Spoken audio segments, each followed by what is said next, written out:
Okay, now that we've defined random variables, we've defined their distribution functions, and we get to a concept now that's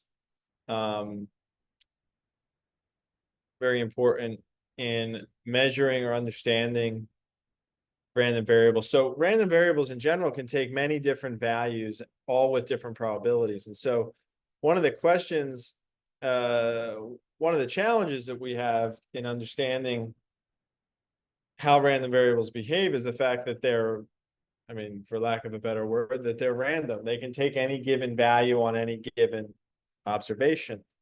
And so there are ways that there are measures that we have to try to summarize the behavior of a random variable in more simple terms. And one of those is called the expected value. So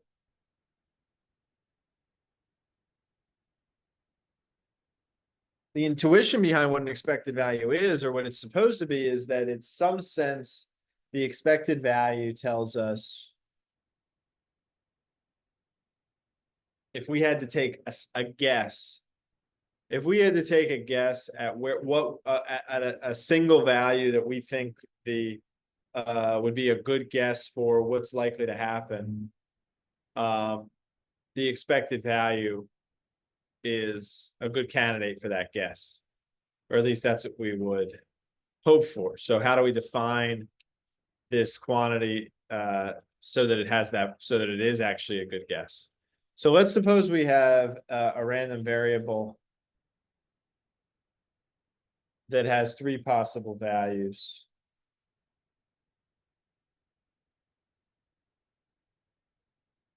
So pretty simple random variable.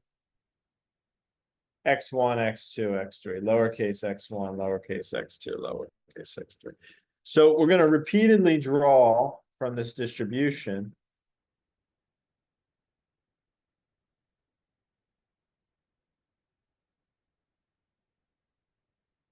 and we're going to count the values, count how often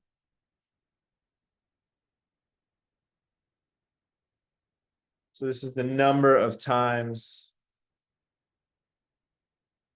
we observe X1 in little n trials, n sub 2 and n sub 3 accordingly.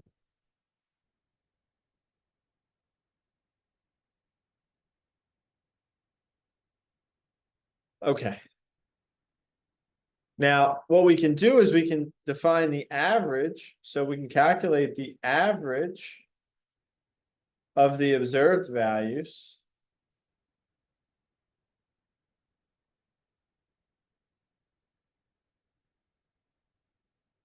Is given by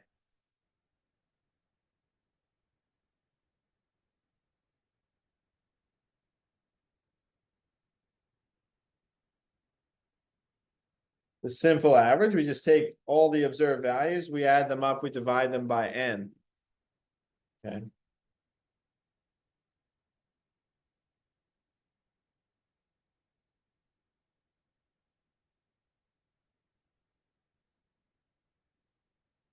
Now,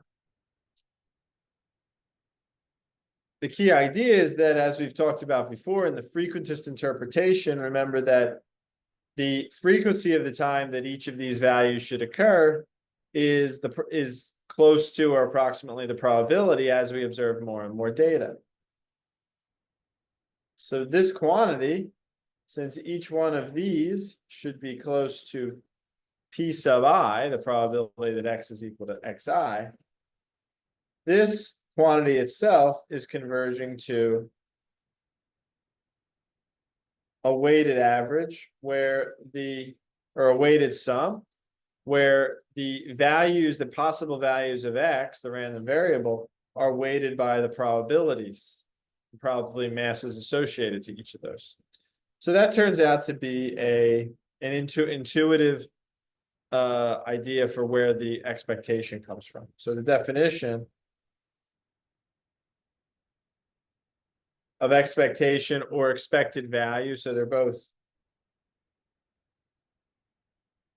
used interchangeably. So we have expectation or expected value.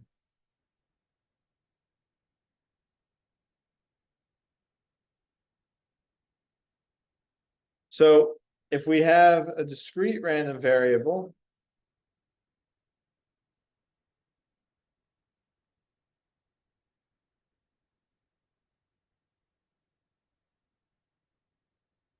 with a probability mass function p sub x, then the expected value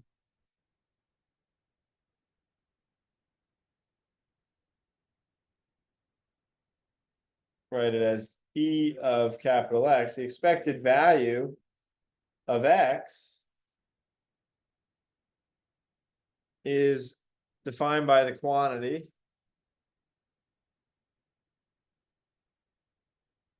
e of x. It's the sum over all possible values of the random variable. We take those possible values and we weight them by their probability masses. So it's the sum over all possible values of x, x times the probability mass function.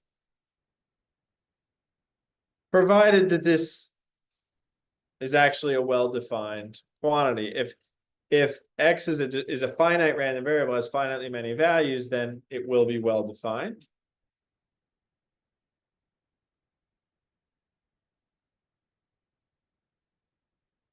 But I do have to remark here that if the random variable takes infinitely many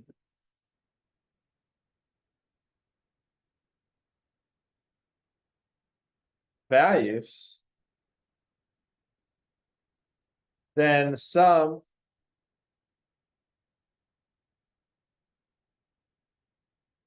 this weighted sum might not be defined.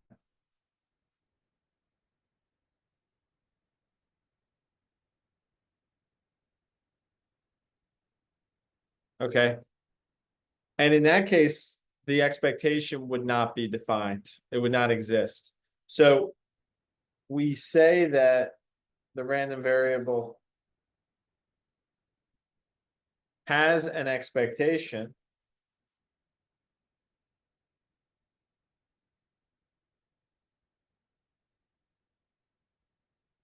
if this sum is well defined.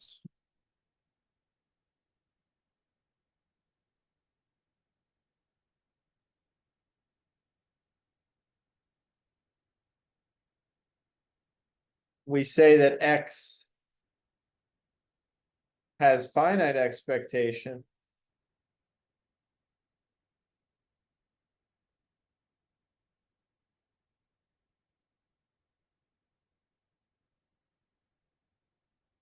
or is integrable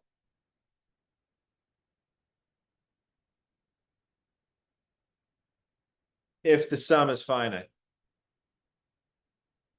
So a few things here that are kind of buried in this story is, first of all, the possibility that the expectation might not exist. What does that mean? Why and how could an expectation not exist, and what does that mean? And then the possibility that the expectation might be infinite, so it doesn't have to be a finite expectation. Okay, so how do we do this formally? So for an index set that's infinite, how do we define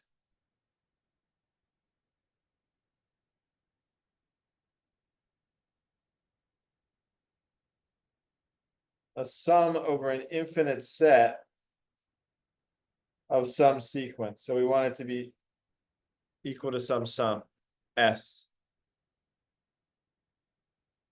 Okay, so for example, suppose A sub I is equal to I for each I, for all positive integers I, right? then in this case, S, which we defined as the sum over I of AI, is 1 plus 2 plus 3 plus 4, etc. Obviously not converging anywhere because everywhere we get to, we add a higher number to it.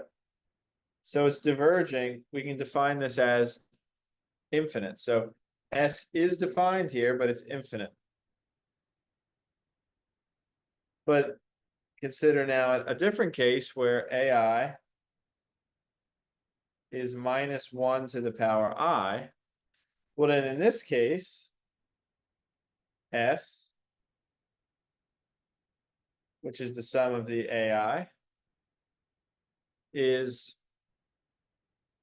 minus 1 plus 1 minus 1 plus 1 minus 1 plus 1, etc. So we're oscillating repeatedly between minus 1, 0, minus 1, 0, minus 1, 0. It keeps oscillating. It's not settling down to anything. This is undefined. So this would be a case where the sum is undefined. So what we notice though is that as long as all of the values of the sequence are non-negative, we will have a well-defined sum. It might be infinite, right? So if we're only adding positive numbers together, the sum is always getting larger. The question is it going off to infinity or is it settling down to a value? Similarly, if all the values were negative, we'd always be getting smaller and smaller, but we might be settling down to a value. It's when the values are alternating between positive and negative that we run into trouble and we might get something that's undefined. So what we do is we define the sum S as in terms of its positive part and its negative part. What do I mean by that? Well, we define S plus to be the sum over indices for which AI is positive. We define S minus as the sum over indices for which AI is negative. Both of these are well defined. They might be infinite though. Okay. So if one of S plus or S minus is finite,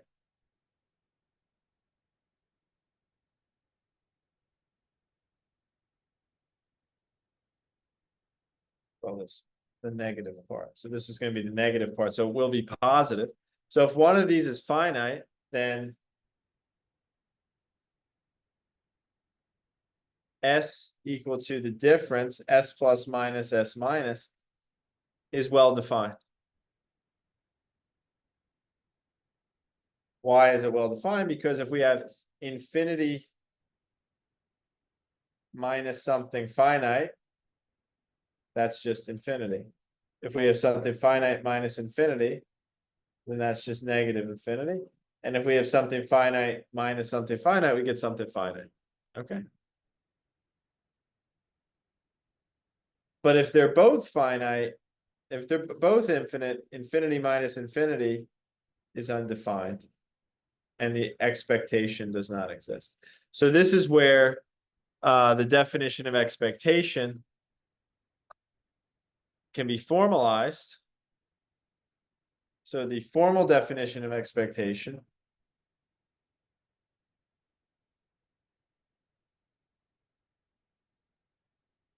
the full definition of expectation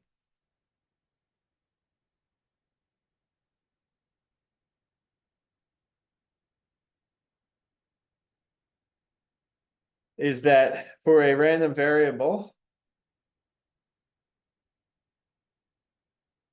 X,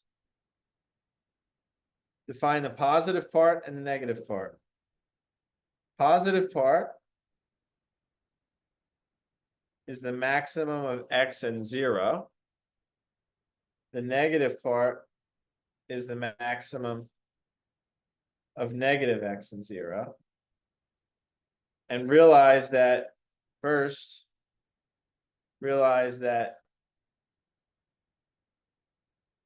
we can write x